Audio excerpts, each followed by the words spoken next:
All right. Hello, and welcome to this webinar about the new program, Mid-Atlantic Arts Central Appalachia Living Traditions Emerging Traditional Artists Program.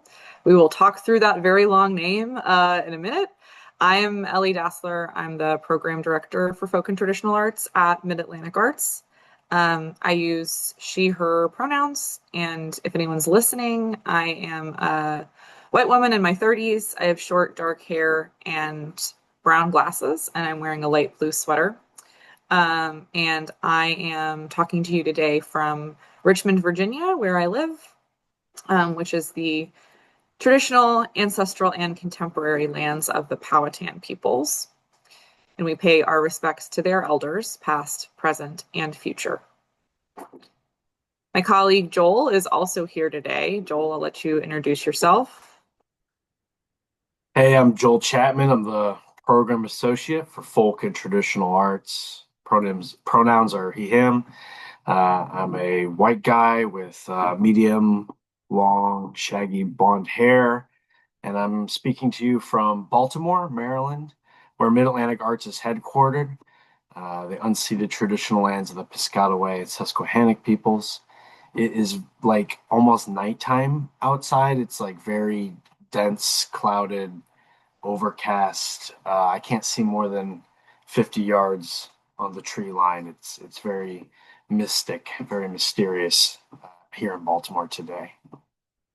So we'll have a question and answer period at the end of today's webinar. And if you'd like to ask a question, you can type it into the Q&A box, which is accessed through the Q&A icon at the bottom of your screen. You can type your questions into this box at any point during the webinar. And we also have captioning. So to turn captions on, click more at the bottom of your screen and select Show Captioners. Thank you to our live caption who is here as well. During this webinar, we'll go over highlights from the very long titled program guidelines. 8 words, Ellie, that title is 8 words. That's crazy. You can see the full guidelines on our website as a PDF or an accessible Word file that's compatible with screen readers. If you have any other questions about accessibility in this grant program, or if you want to request accommodations of any kind, please get in touch with me at least 10 days before the program due date of April 30th of this year, 2026. So here's a little agenda for today's webinar. Like Joel said, we're going to go over the most important parts of the program guidelines and then have time to answer questions at the end. First, I want to give a little refresher about Mid-Atlantic Arts. So I know some of you all on the call are already very familiar with us, but in case anyone listening is not, Mid-Atlantic Arts is one of 6 regional arts organizations in the U.S. We serve a group of member states and jurisdictions, including Delaware, DC, Maryland, New Jersey, New York, Pennsylvania, Puerto Rico, the Virgin Islands, Virginia, and West Virginia. And we're part of a larger national arts ecosystem that includes local arts agencies, state arts agencies, regional arts organizations like us, and the National Endowment for the Arts on the federal level. We also recently completed a new strategic planning process, and we have a new organization mission, which is to strengthen and serve the arts and culture ecosystem in our region by elevating local voices through accessible resources, programs, and partnerships. We're calling this new strategic plan Imagine Next, and you can read about it more on our website at midatlanticarts.org/news-publications.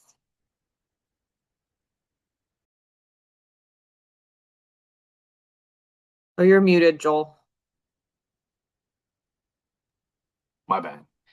So what are folk and traditional arts? I know many of you already know. Put in the chat some examples. What arts are you practicing? I'd like to see uh, as I chat more about it. So folk and traditional arts, commonly defined as the art of everyday life, include expressive practices that are based in and reflective of the knowledge, beliefs, values, aesthetics of cultural communities such as families, geographic communities, occupational groups, ethnic heritage groups, and much more. They are often learned orally or by observation rather than in institutional or academic settings. All traditions are deeply connected to their history, but they are also constantly evolving and adapting to their changing environment. So, folk and traditional arts include craft, foodways, dance, music, storytelling, and many more genres. So, let's look at an example. Um, some folks might look at this picture here in front of us and see a basket, which would certainly be an example of folk art or folklore by itself. But looking at the cultural context of this object, we know it's specifically a white oak basket from Cub Run locality in South Central Kentucky. We can learn additional knowledge like what it's made from, how to make it, who made it, where they're from, and in what context somebody would use it, the role it plays in someone's identity, the effect of the popularity of bourbon and the scarcity of white oak. You know, there's a lot to unpack there. These are all dimensions of what we call folklore. Folklorists have been wrestling with how to succinctly define the term for over 130 years, and I think that's actually a strength of it. Like folklore itself, it remains an unexhaustive and flexible term to look at homegrown art forms that are used for expressive expression, communication, and much more.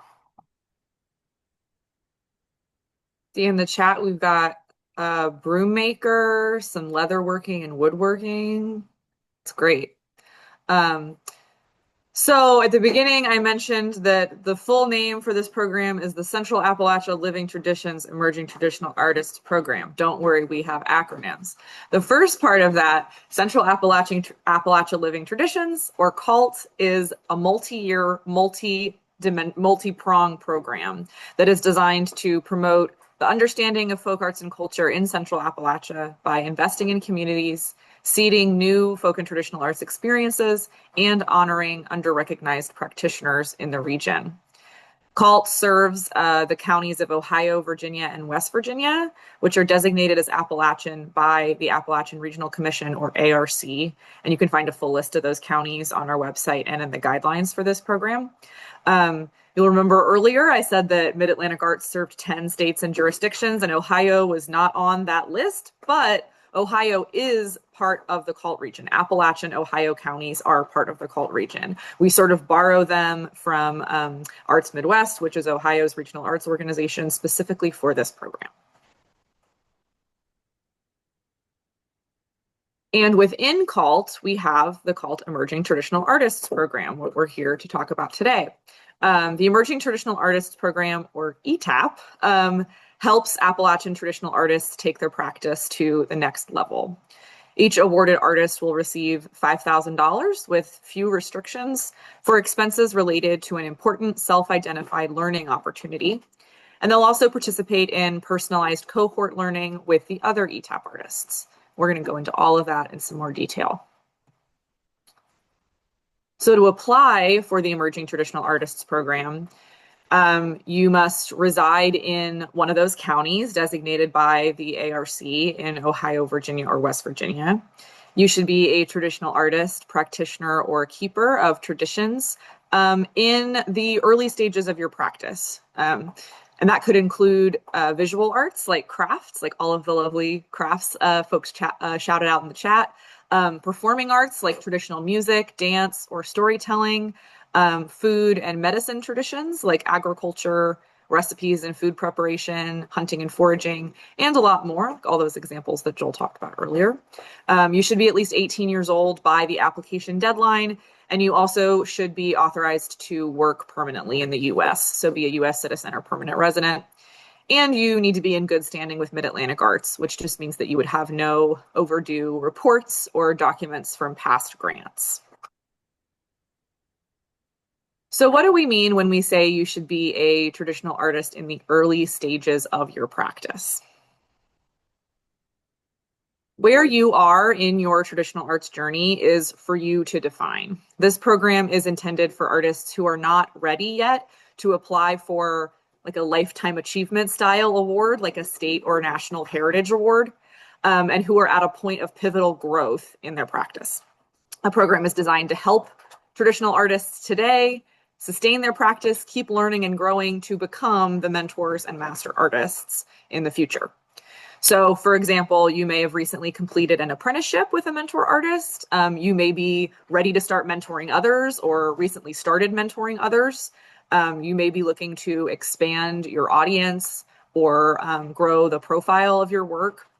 You may have an upcoming opportunity, such as an exhibit or a gallery show, an invited performance, or an educational opportunity that you really want to go after, but you need some extra resources, some extra support to take full advantage of it. It could be something else. Again, it's for each artist to define for themselves. There is no age limit for ETAP except being over 18.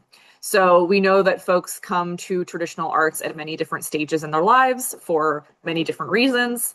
And being what we're calling an emerging artist is about where you see yourself in the path of your practice. It's not about how young or how old you are.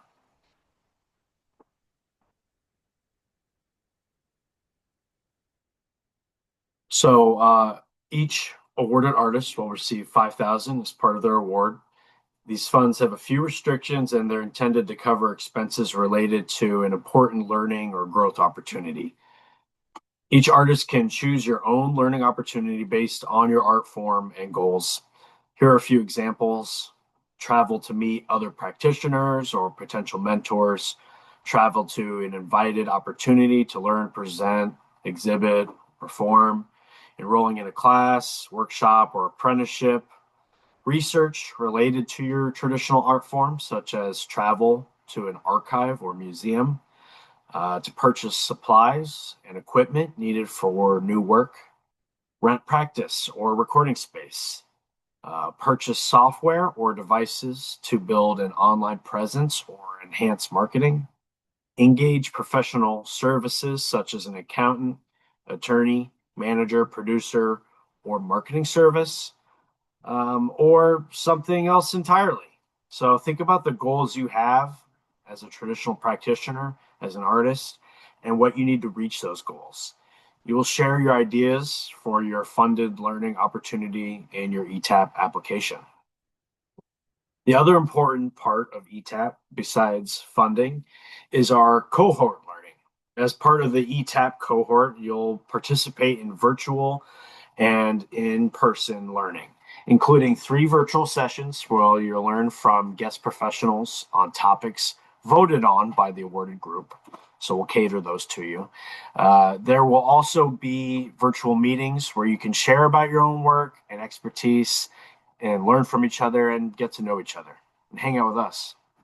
Lastly, an ETAP award includes expenses to attend an in-person multi-day gathering in April 2027 with additional guests, professional photography, field trips, and in-person connection.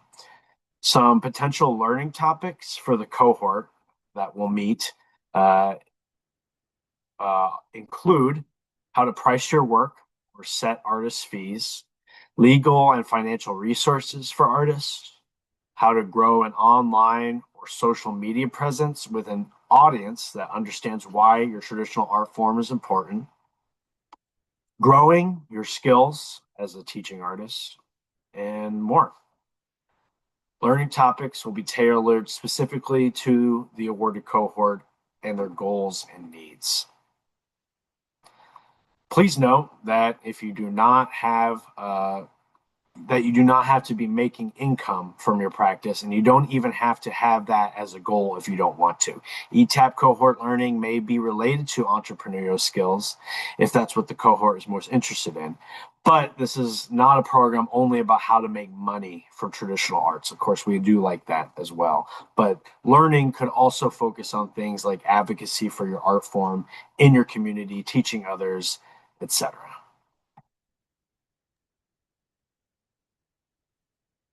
So if after hearing all of that, you feel like you're ready to apply, to access the application, which is online, you'll visit midatlanticarts.smartsimple.com. SmartSimple is the name of the grant platform we use to collect applications and award grants. If you've applied to a grant for Mid-Atlantic before, you can log in with your existing Smart Simple account. But if you've never submitted a grant to us, you will need to create an account by clicking that purple register button at the bottom of the login screen. You'll select the applicant type individual artist, and then you'll fill out some basic personal contact information and submit your registration.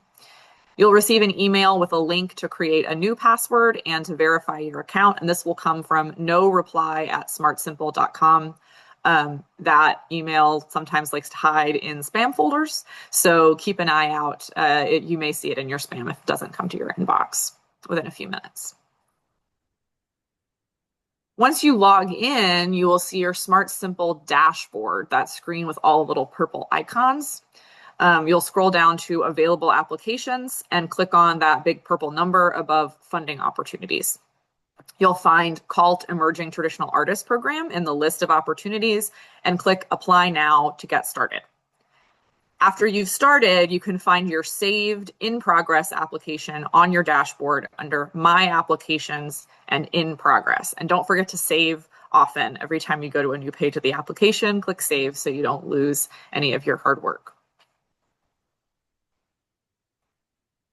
The application includes several sections. Applicant information. This is basic information about you, where you are, etc. The application narrative, and your work samples. You can preview the narrative questions in the full guidelines on our website. And you have two choices for how to complete the narrative. The first one is written, where you'll type your responses in the spaces provided in the application. And the second one is an audio recording. So instead of answering written questions, if you would rather share about yourself by speaking, you can record spoken responses and upload an audio file to the application. You must answer all of the narrative questions in the same recording, and that recording should be no longer than 10 minutes total. The recordings can have minimal editing and should instead focus on just answering the questions. So audio recorded on a cell phone or a computer app is more than enough. This isn't about having really fancy audio editing. It's more about just answering the narrative questions. And if you have questions about how to record, format, or share audio responses, please just reach out to Joel or me. Overall, the panelists will only spend about 20 minutes reviewing each application. So make sure you answer all of the narrative questions as concisely as possible and be selective about the work samples that you choose. We recommend limiting yourself to like 3 to 4 really strong work samples that complement your narrative and will help the panelists get to know who you are and about your traditions. So think about how work samples can make your narrative visible to the panelists. If you mention a specific project in your narrative or specific parts of your traditions, for example, you could consider including a work sample that is from that project or related to that specific part of your work. Work samples can be audio, video, images, or documents. Video and audio must be available online somewhere like YouTube, Vimeo, or SoundCloud, and then you'll share a URL, a link to access it. And then images and documents you can upload directly to the Smart Simple form. You can read in the guidelines, there's for all of the technical specifications for work samples. And again, always feel free to reach out if you have any questions.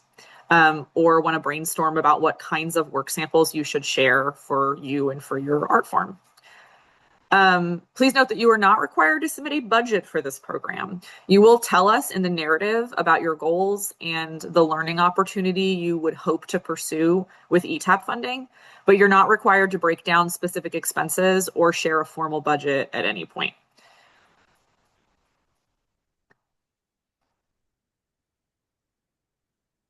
And then a diverse group of traditional arts specialists, including artists, folklorists, and other culture workers from Central Appalachia, will serve as panelists. They'll score the applications and give feedback.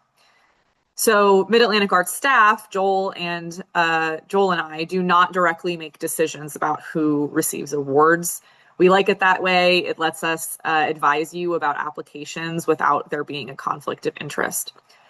And the panelists will score the applications based on these 2 criteria.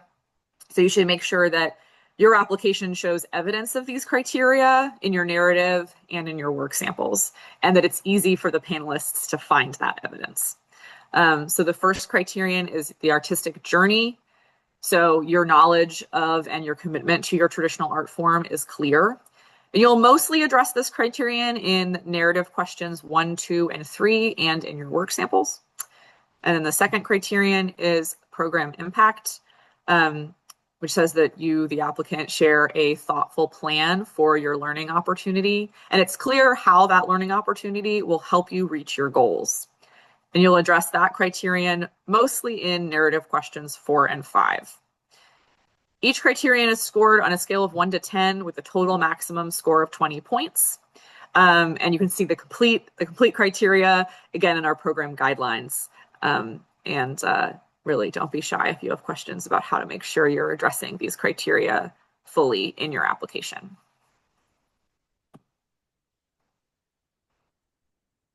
Here are some tips as you work on your application. Start by reviewing the program guidelines on our website. Make sure you understand the program goals and requirements before you start writing. This may be an obvious one to everyone but me. Don't wait until the last minute. Give yourself plenty of time to create an account in our online system. Write your application narrative, assemble your work samples, and review everything before submitting. Also, reach out to us early if you want to discuss your application. We love talking to applicants, reading over applications if we have time. It's the best part of our job. But the longer you wait, the harder it will be for us to answer your questions on time. We always get an influx of inquiries the week of, so it can be tough to squeeze everybody in. Like Ellie said before, choose high quality and relevant work samples that complement your application narrative. Work samples could, for example, help show that your traditional art form, show what your traditional art form is, how talented and knowledgeable you are, or how engaged you are with your community. It's your opportunity to show off. Next, make sure you understand the review criteria. I can't stress that enough. Read it, reread it. The better your application addresses that criteria, the higher your score you'll get, and the more likely it is that you'll be awarded. And lastly, don't assume that the panelists are already familiar with you or your traditions. This is very important. Really use your narrative and work samples to help them get to know you and convince them that you should be a part of the ETAP cohort. Pretend that you're meeting them for the first time. So it's May 1, after the deadline.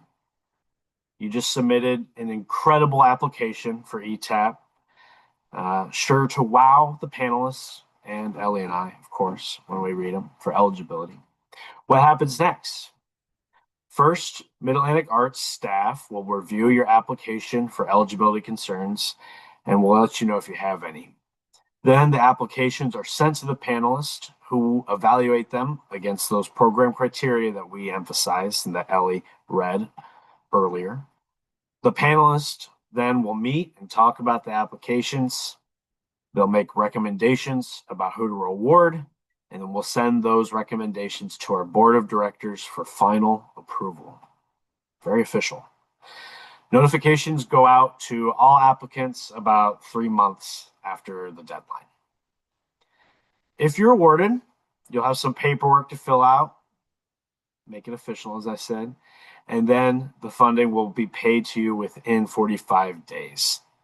Please note that ETAP funds are considered taxable income. All awardees are responsible for reporting grant funds to the IRS, Internal Revenue Service. We will share tax support resources to help you manage your award. There is no final formal report or final budget requirement for this program. If awarded, you will participate in a recorded interview with Mid-Atlantic Arts or a Mid-Atlantic Arts representative about your work and the learning experience resulting from your ETAP award. Let's go over some important dates. We just threw a lot at you, but here's some stuff that you definitely have noted.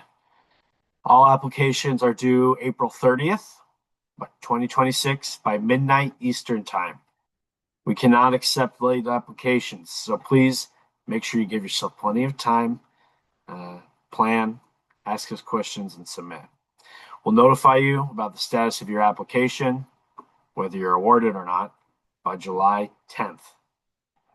The official ETAP award period, during which you'll meet regularly for virtual learning and sharing, starts September 1st, 2026, and goes through June 30th, 2027. And remember, there will be the in-person gathering in the spring of 2027 in April.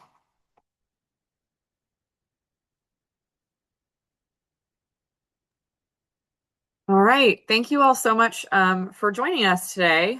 We hope that this was helpful, but I know we just threw a lot of information at you. So what questions do you have?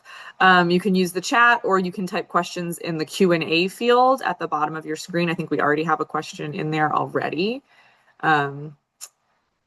While y'all are thinking about your questions and typing them, I'll just put our contact info up on the screen. Again, feel free to get in touch with us at any point while you're working on your applications. We have open office hours most Wednesdays at 1 o'clock on Zoom. You can find the Zoom link in the guidelines and on our website. And you don't have to register for this. You just join with the link. You'll enter a waiting room, and then we'll talk to you in the order that you join. But if those office hours don't work for you, you can always just give us a call, send us an email, and we can find a time to meet with you on your schedule instead. Let's see. We have one question in the Q&A box so far.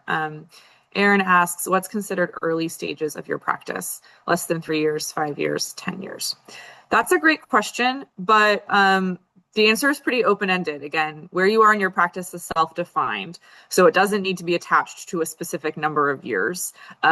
People learn at different rates. They may be able to be really dedicated to an art form for a period of time. Then they may need to step back and come back. Everyone's life looks a little bit differently. So instead of thinking about it in terms of how many years that you've practiced, think about it in terms of how you feel you are in your journey relative to what your ultimate goals are. So I mentioned before that this program is really supposed to be for folks who are they may have completed a first apprenticeship, they've completed some education around their traditional art form, but they're not necessarily ready yet to apply for something like a state heritage award or like being nominated for a national heritage award or something. It's folks in that middle period, or the early to middle period of your journey. So think about where you would like to see yourself as an ultimate goal for your career. This is just one way you could do it. But yeah, think about where you would like to get and how close you are to reaching that goal. And then think about whether that means that you feel like you fit the description.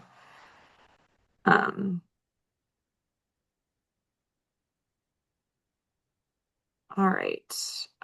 Aaron also said,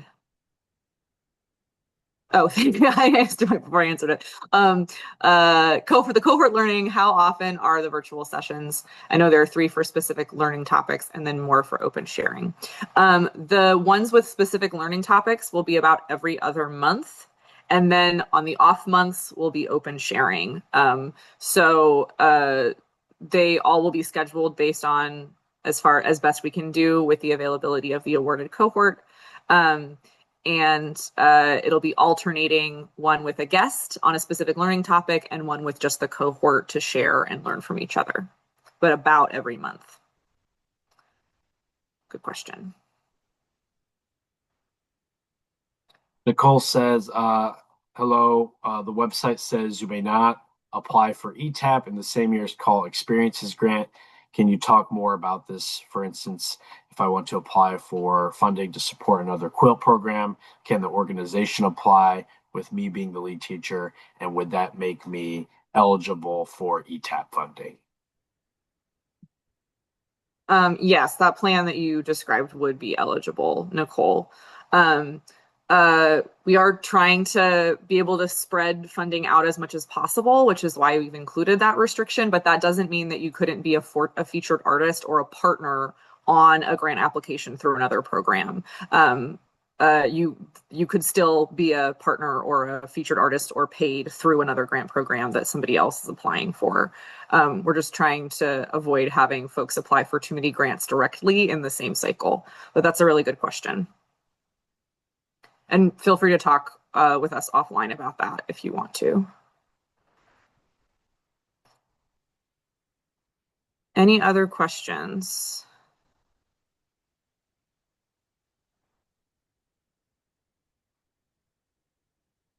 Well, if you think of anything, you know where to find us.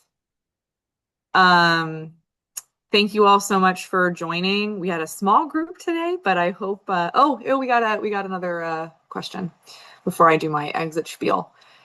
If the workplace or workshop or learning experience I would like to participate in takes place after the application deadline, but before the decision is made about the grants, is that okay? Yes, that is okay.